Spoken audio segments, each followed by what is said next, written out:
Graças e paz, irmãos e irmãs da família Betânia. Quero compartilhar com os amados mais um texto da Palavra de Deus. Desta vez lá no livro das Crônicas, segundo livro das Crônicas, capítulo 7, versículos 12 a 14. A Bíblia diz assim: Então aconteceu que o Senhor apareceu a Salomão durante a noite e lhe declarou: Eis que ouvi a tua oração e escolhi este lugar para mim como casa de sacrifício.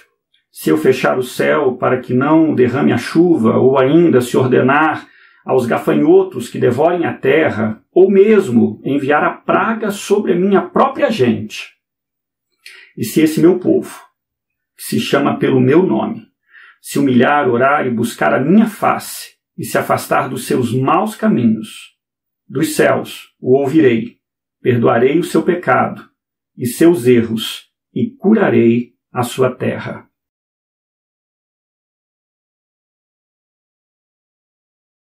Amém? Até aqui. Meus irmãos, nós não apenas reagimos aos males, à dor, ao problema, mas nós também procuramos entender o porquê males acontecem. E geralmente, é a experiência universal, as pessoas se questionam e tentam encontrar respostas, né, à pergunta: por que o mal? Por que o sofrimento? Por que a dor? Por que a morte? Entre outros. A palavra de Deus nos fornece respostas. Não há uma resposta, ou não há apenas uma única resposta, mas a palavra de Deus nos mostra como podemos entender o mal e a tragédia. Esse texto aqui que nós acabamos de ler, meus irmãos, é um texto muito conhecido da maioria do povo do Senhor, e é um texto que fala sobre a resposta de Deus à construção do templo e até do próprio palácio também, efetuados pelo rei Salomão. Tempo depois desse templo ter sido construído e dedicado ao Senhor, Deus responde.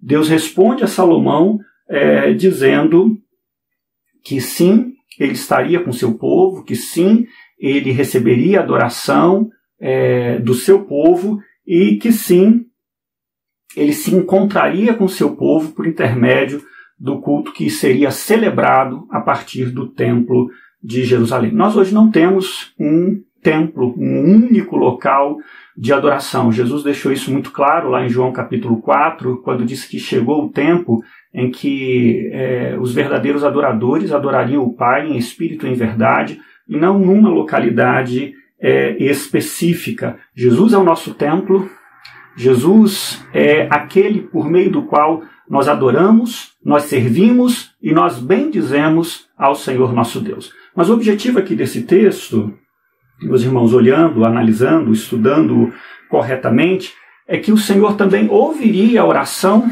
a súplica, o clamor do seu povo em tempos de calamidade.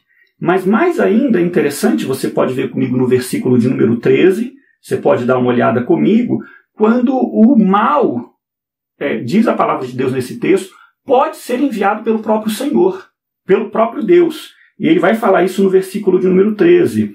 Enviaria seca, que redundaria em fome, em morte, inclusive, de animais e até mesmo de seres humanos, pragas e até mesmo pestes, ou seja, doenças e epidemias. Embora, irmãos, sem sombra de dúvida, a ação do homem possa provocar direta ou indiretamente tantos males, a gente sabe disso, Deus também, ele age, pode agir e pode enviar o mal. A Bíblia de ponta a ponta, e não apenas no livro de Apocalipse, mas de ponta a ponta, nos fala que Deus pode sim enviar. E a pergunta que a gente faz é por quê? De maneira especial, esse texto que nós lemos se dirige ao povo de Deus, não é a humanidade de um modo geral.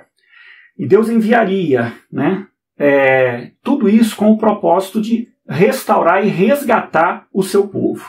Se você abrir a sua Bíblia no Salmo 119, versículos 67 e 71, o próprio salmista diz assim: olha, foi-me bom ter passado pela aflição para que eu aprendesse os teus decretos, em outro momento, para que eu retornasse ao caminho do Senhor. Então Deus Ele pode enviar, e muitas vezes ele envia. Não por sadismo, não porque seja mal, Deus não é mal, Deus não é sádico, mas porque muitas vezes a única maneira de nós ouvirmos o Senhor é no sofrimento, é na dor, é na escassez, é na morte. Na morte, obviamente, quando vemos a morte, né? Quando vemos o fantasma da morte rondando sociedades, famílias e etc. Infelizmente, porque, irmãos, somos duros. Mas essa não é a palavra final de Deus. No versículo de número 14, o Senhor fala que se o povo mudasse, se houvesse por parte do povo de Deus, atitudes concretas, atitudes que Ele ama, que Ele deseja ver em nós, Ele restauraria a nossa sorte. Louvado e engrandecido seja o nome do Senhor. E aqui nesse texto, no versículo de número 14, nós vamos ver 4 atitudes que Deus espera do seu povo diante das calamidades. 4 atitudes que Deus espera do seu povo diante das calamidades. Deus não espera que tomemos apenas uma atitude, mas que tomemos essas 4 atitudes. Quais são elas? Em primeiro lugar, veja aqui comigo. O texto diz assim: se esse meu povo, que se chama pelo meu nome, se humilhar. Em Crônicas, ou no livro das Crônicas especificamente, o sentido aqui de se humilhar ele é duplo. Por um lado, é reconhecer que o povo estava em pecado. Eu reconhecer que muitas vezes estou em pecado, falando, sentindo, agindo contrariamente à vontade do Senhor. Mas, em segundo lugar, também reconhecer essa humilhação, que dependemos do Senhor nosso Deus. Irmãos, quando a gente olha a história bíblica, e quando nós olhamos a história da humanidade como um todo, mas eu quero focar aqui na história bíblica, fica claro que o ser humano tantas e tantas vezes percorre o caminho da soberba, da autossuficiência, do desprezo do Deus vivo e verdadeiro. No Jardim do Éden, a serpente jogou a seguinte mensagem: olha, se você comer do fruto, você vai ser como Deus. Adão e Eva abraçaram essa ideia, a independência do Senhor, não precisar de Deus. Quando vamos um pouco mais adiante, em Babel, capítulo 11 de Gênesis, vamos ver a mesma coisa. Aquela humanidade reunida diz assim: façamos uma torre que alcance até o céu e façamos o nosso nome célebre. Autoengrandecimento. Virar as costas para Deus. Seguir sozinho sem o Senhor. E assim o grosso da humanidade tem agido. Mas esse não é o caminho que o povo de Deus tem que tomar. Infelizmente, muitas vezes tomamos. Muitas vezes viramos as costas para o Senhor. Muitas vezes, como Deuteronômio capítulo 8, nós podemos dizer: a força do nosso braço é que nos ajudou ou que nos fez adquirir essas riquezas, esse bem-estar, esse estilo de vida. E deixamos de reconhecer que é Deus, que o Senhor tenha misericórdia em nome do Senhor Jesus. Irmãos, nós precisamos nos humilhar. Nos humilhar diante do Senhor, reconhecendo que só Ele é Deus. Nos humilhar diante do Senhor, reconhecendo que muitas vezes estamos muito aquém do que o Senhor espera de nós. Porque muitas vezes invejamos. Porque muitas vezes acalentamos ódio, ira, ressentimento, mágoas. Porque muitas vezes falamos, pensamos e agimos contrário ao Evangelho do nosso Senhor Jesus Cristo. Irmãos, é tempo de se humilhar. É tempo de se humilhar na presença do Senhor. Mas o texto continua e diz assim também: e se esse povo, que se chama pelo meu nome, se humilhar e orar. Mais uma vez eu preciso olhar para Crônicas. E em Crônicas o sentido básico é suplicar. É súplica. É oração. É intercessão. É pedir com veemência o favor divino. Irmãos, é tempo de orar. É tempo de buscar a presença do Senhor. Nós podemos fazer muitas coisas. Eu não defendo a ideia que nós vamos nos trancafiar num quarto e ficar 24 horas orando. Não creio que esse seja o propósito ou o chamado do Senhor, nosso Deus. Nós precisamos orar e vigiar. Nós precisamos orar e trabalhar. Nós precisamos orar e fazer a nossa parte. Mas nunca podemos nos esquecer, irmãos, que de fato precisamos da intervenção do Senhor.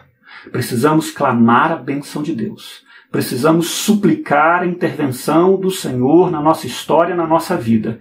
E eu me recordo da palavra do apóstolo Tiago, capítulo 5, versículo 16, quando no finalzinho ele diz: muito pode, por sua eficácia, a súplica do justo. Irmãos, eu creio, e nós cremos, que vidas são mudadas e transformadas, vidas são libertadas, nações têm o curso da sua história mudados, transformados pelo poder de Deus, porque uma geração de pessoas se dispôs, de crentes, de filhos e filhas de Deus, dobrar os seus joelhos, curvar a sua fronte e clamar: Deus, tem misericórdia, Senhor, tem misericórdia, com aquela oração incessante, com aquela oração perseverante. Irmãos, precisamos orar mais. Em nome de Jesus, precisamos orar mais. O povo de Deus, muitas vezes, temos visto, e eu não estou falando da sociedade secular, incrédula, ímpia, né, que anda segundo o curso do seu próprio pensamento e os desejos do seu coração, mas muitas vezes entre nós, povo de Deus, nós murmuramos demais, falamos demais, reclamamos demais. Infelizmente, nós precisamos, em nome do Senhor Jesus, pedir ao Senhor: Deus, tem misericórdia, intervenha na nossa história e nos abençoe. Em terceiro lugar, diz o texto também que é preciso buscar a face do Senhor. Se meu povo, que se chama pelo meu nome, se humilhar, orar e buscar a minha face. Mais uma vez eu preciso olhar especificamente para o livro de Crônicas. Muita gente associa, e tem, sem sombra de dúvida, uma associação, buscar a face com orar. Mas também tem o sentido de adorar, de adoração.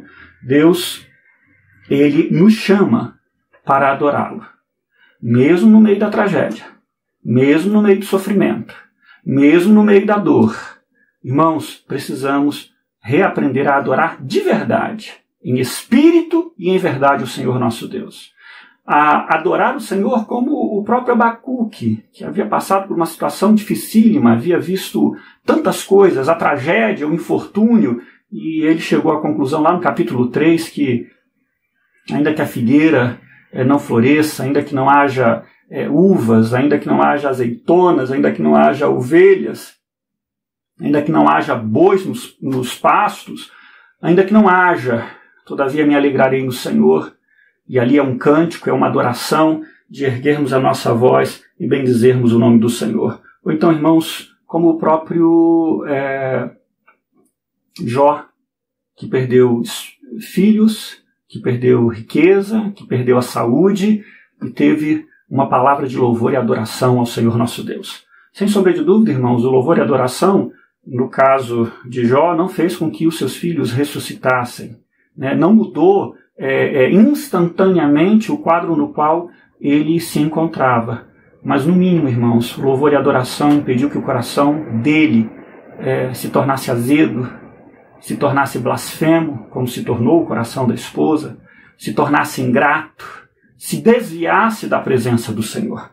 É uma história real. O autor do hino de número 108, cuja estrofe diz: se paz a mais doce me deres gozar, se dor a mais forte sofrer, ó seja o que for, tu me fazes saber que feliz com Jesus sempre sou.